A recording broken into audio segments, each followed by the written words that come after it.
Kita masuk rumahnya, berkumpul menyembah kepada-Nya. Kita masuk rumahnya, berkumpul menyembah kepada-Nya. Kita masuk rumahnya, berkumpul menyembah kepada Kristus.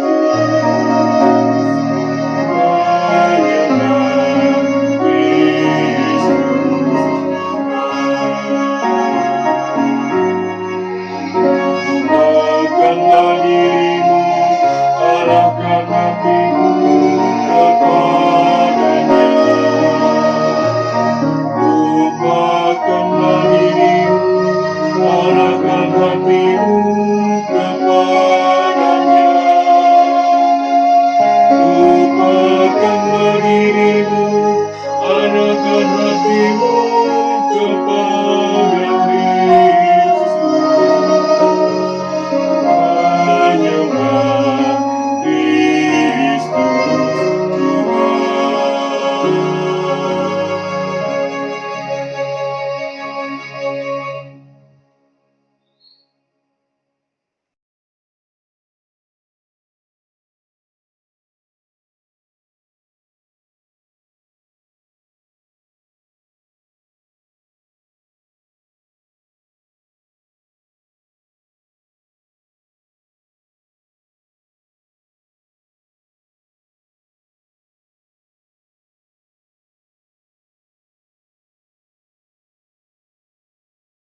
Saudara-saudaraku, di hari Minggu yang kedua pada masa Paskah ini, kita bersama-sama akan membaca bagian Alkitab, yaitu menurut kitab Keluaran pada pasal yang ke-7 ayat 7 sampai dengan ayat 13. Keluaran pasal 7 ayat 7 sampai dengan ayat 13. Sebelum kita membacanya, marilah kita berdoa. Ya Allah, Bapa dalam kasih Tuhan Yesus, Tuhan yang sudah bangkit, dan kami menyambut kebangkitan Tuhan dalam karya keselamatan di tengah-tengah kehidupan beriman kami. Di hari Minggu ini kami merindukan kuasa firman-Mu dapat memberikan arah atas kehidupan beriman kami. Ya Roh Kudus, buatlah kami semua menjadi percaya dan berada dalam kebangkitan iman yang sedia menyaksikan berita firman Tuhan. Biarlah hidup kami senantiasa menjadi saksi-saksi yang meluaskan berita firman Tuhan. Terpujilah Engkau, ya Yesus Kristus, firman yang hidup. Amin.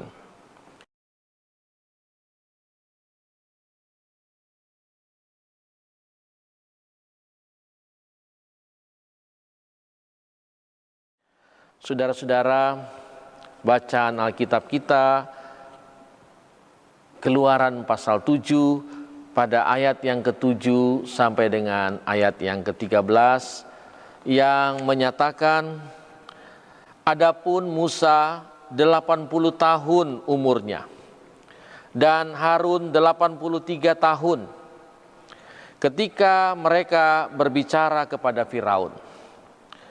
Dan Tuhan berfirman kepada Musa dan Harun, apabila Firaun berkata kepada kamu, tunjukkanlah suatu mujizat, maka haruslah kau katakan kepada Harun, ambillah tongkatmu dan lemparkanlah itu di depan Firaun, maka tongkat itu akan menjadi ular. Musa dan Harun pergi menghadap Firaun, lalu mereka berbuat seperti yang diperintahkan Tuhan. Harun melemparkan tongkatnya di depan Firaun dan para pegawainya, maka tongkat itu menjadi ular. Kemudian Firaun pun memanggil orang-orang berilmu dan ahli-ahli sihir, dan mereka pun, ahli-ahli Mesir itu, membuat yang demikian juga dengan ilmu mantra mereka.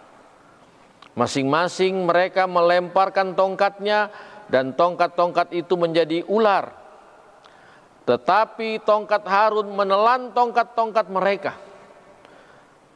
Tetapi hati Firaun berkeras sehingga tidak mau mendengarkan mereka keduanya, seperti yang telah difirmankan Tuhan. Demikianlah pembacaan Alkitab kita.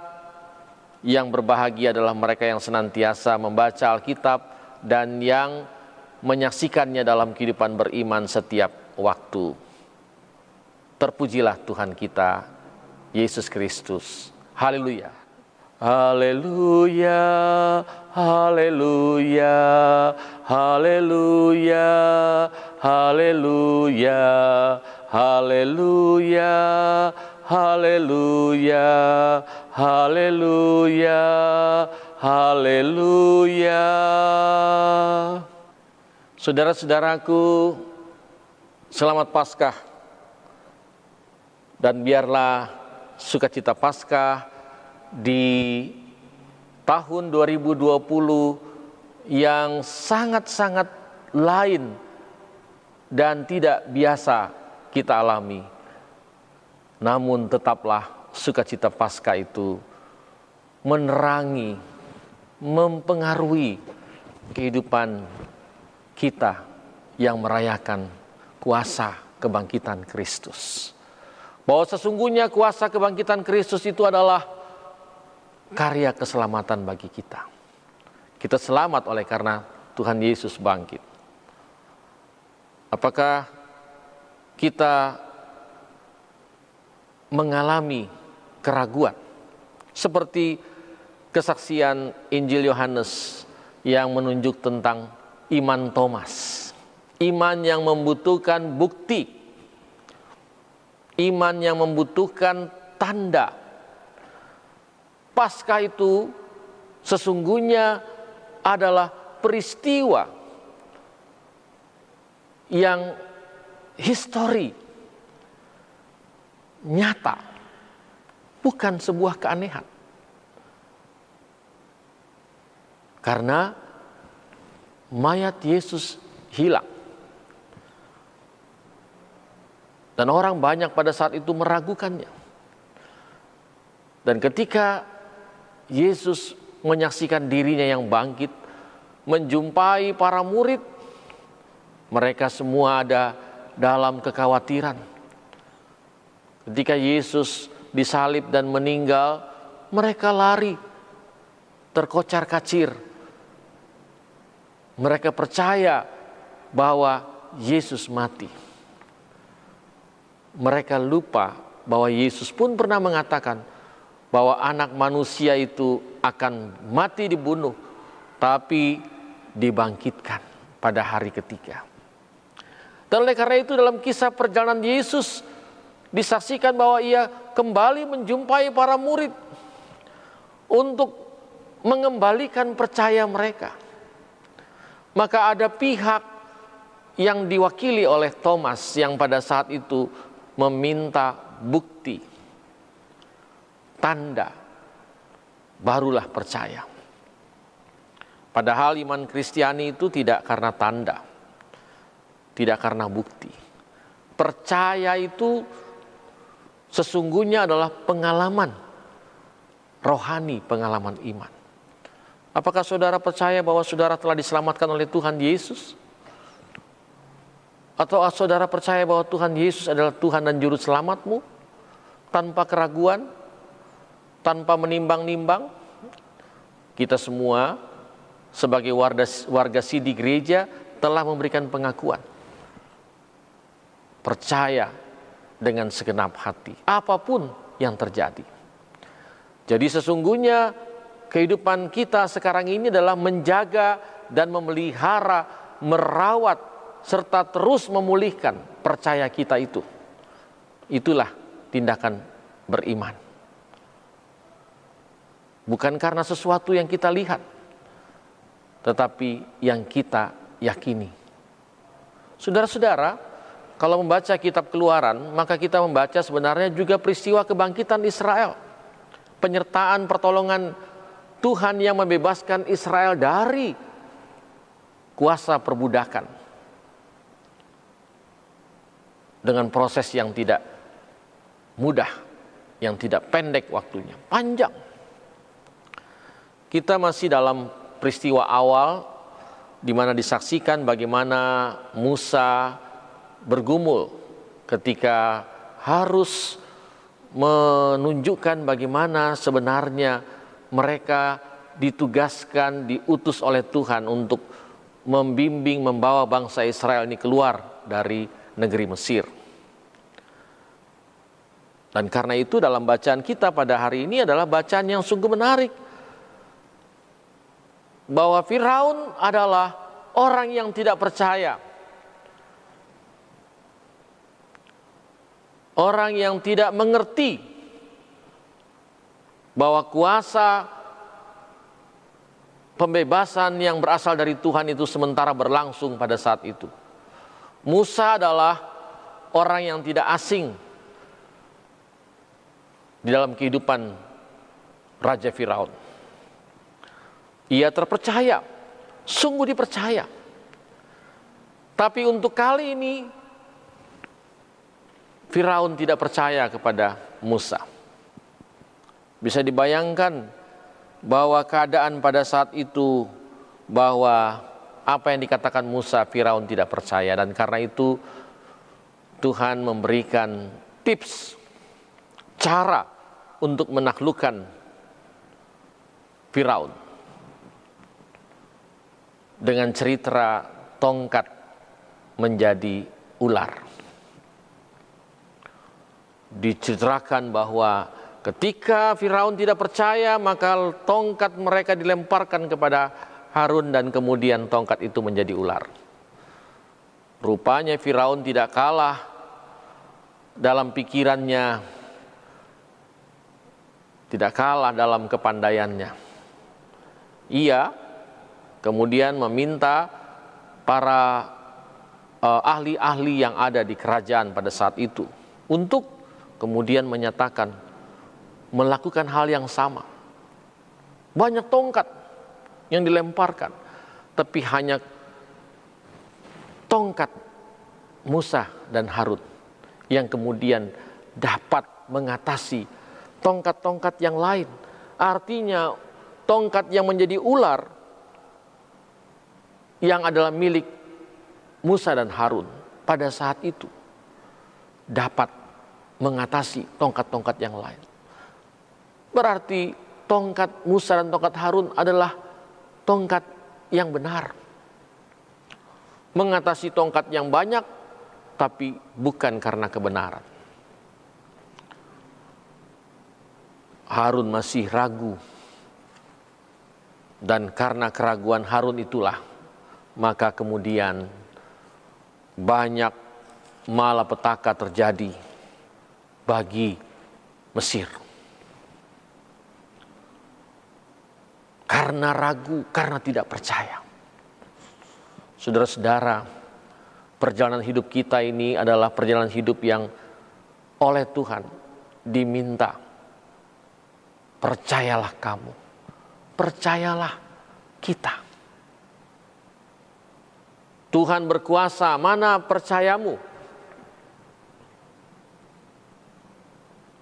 Tuhan punya kehendak. Kita tinggal mengikutinya. Ini yang disebut dengan percaya yang aktif, bukan percaya yang pasif. Apalagi percaya yang menunggu tanda. Ada tanda baru percaya. Oh, di sana ada kuasa penyembuhan, maka kemudian kita mengikuti. Ada kuasa penyembuhan. Seharusnya yang kita ikuti adalah kuasa dari Tuhan Yesus. Dunia ketika mengalami keadaan yang sangat-sangat tidak diinginkan, seperti yang kita alami sekarang ini. Apakah ini bencana? Pandemi COVID-19? Capek untuk mencari tahu apakah ini bencana atau tidak. Tapi akibat dari pandemi COVID-19, ada banyak hal yang menjadi pertanyaan sekaligus pernyataan. Apakah Tuhan ada? Bagaimana ini Tuhan? Saya lebih cenderung pada pertanyaan yang kedua. Bagaimana ini Tuhan? Artinya, peristiwa-peristiwa yang kita alami dalam kehidupan ini yang sungguh memprihatinkan ini, jangan tanya Tuhan, bagaimana kita? Tetaplah percaya bahwa kuasa Tuhan adil bagi setiap orang. Kuasa Tuhan adil bagi setiap orang. Maka bagi mereka yang mengalami keberadaan menjadi susah, menjadi rugi, menjadi sedih, menjadi sakit karena keadaan ini, tetaplah percaya kepada Tuhan. Berilah kehidupan kepada Tuhan. Bangkitkanlah kehidupan. Nyatakanlah keinginan-keinginan Tuhan dalam kehidupan. Itu yang saya katakan dalam beberapa pekan yang lalu, kebangkitan meratapi keberadaan kita untuk sebuah kebangkitan dalam hidup. Jadi bagaimana Tuhan? Apa yang harus kami lakukan? Daripada bertanya-tanya, Tuhan, ini apa? Ini untuk siapa? Tuhan itu maha adil. Karena itu saudara, mari kita lihat dengan sisi positif, sisi baik, sisi benar dari segala kehidupan ini. Walaupun itu sungguh-sungguh menyakitkan dan mengecewakan kehidupan. Bahwa di tengah-tengah peristiwa ini, gereja harus dapat memulihkan kehidupannya. Gereja ada dalam sejarah baru untuk mengalami kuasa kebangkitan di tengah-tengah pandemi COVID-19. Kita berada dalam sebuah pengalaman nyata bahwa gereja sekarang ini harus menyaksikan kebangkitan Kristus itu. Kita harus tetap dapat berjalan. Hidup ini memang membutuhkan karya-karya selamat dari Tuhan. Tapi karya selamat dari Tuhan itu sudah dinyatakan. Dan karena itu kita menyambutnya dengan penuh syukur. Kita melakukan yang baik bukan karena untuk sebuah kebaikan yang akan kita peroleh. Tapi kita melakukan hal-hal yang baik karena kita sudah memperoleh dan meraihnya. Sudah mengalami anugerah dari Tuhan. Karena kasih Allah yang begitu besar, maka Ia memberikan, mengaruniakan keselamatan bagi kita semua. Karena itulah jaga dan pelihara, rawat keselamatan dari Tuhan. Jangan beriman seperti Firaun yang ragu.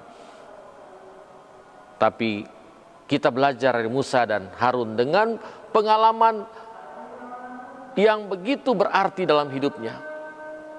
Ditetapkan sebagai sosok yang akan menghantarkan bangsa Israel, membutuhkan percaya dalam kehidupannya. Mari saudara, apapun yang kita alami sekarang, momentum Paskah ini adalah sangat tepat untuk kita menjadikan kehidupan kita semakin berarti, bahwa Tuhan bangkit, Tuhan menganugerahkan kehidupan bagi kita, dan kita pun ada sebagai umat yang berkebangkitan dan berpengharapan. Sekali lagi selamat Paskah, selamat untuk mengalami kebangkitan Tuhan, bahwa hidup ini sungguh-sungguh berarti apapun keadaannya. Selamat hari Minggu, Tuhan memberkati kita semua. Salam.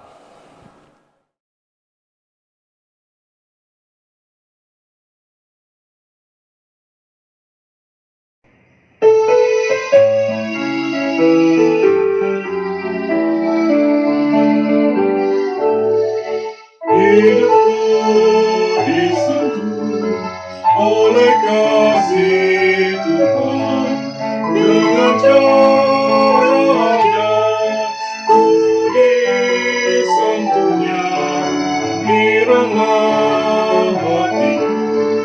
Kalau aku cemas, ku disentuh oleh kasih-Nya. Kasih besar Tuhanku menyentuh hidupku, lebih besar dari kasih yang Dunia beri. Seluruh hidupku ku memuji Tuhan, ku disentuh oleh kasih-Nya.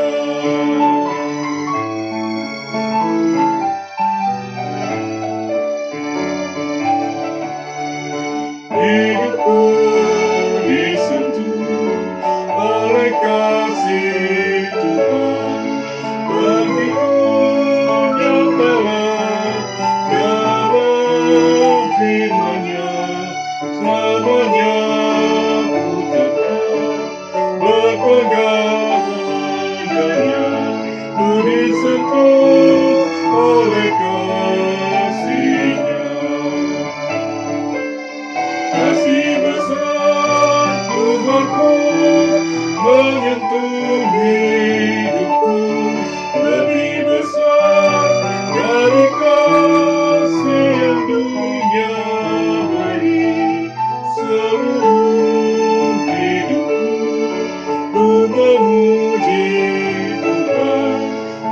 satu oleh kasih-Nya.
Kita menaburkan biji kebenaran pada pagi hari, siang dan petang.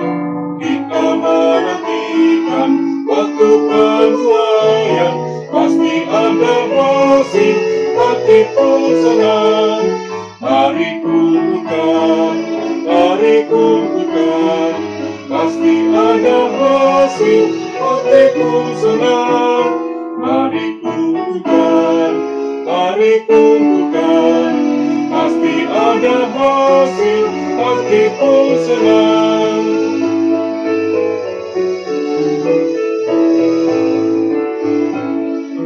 Laburkanlah dalam terang dan kegelapan, walau bertiup angin yang kencang. Kerja dan usaha akan digerakkan, pasti ada hasil, hati pun senang. Mari kumpulkan, pasti ada hasil, hati pun senang. Mari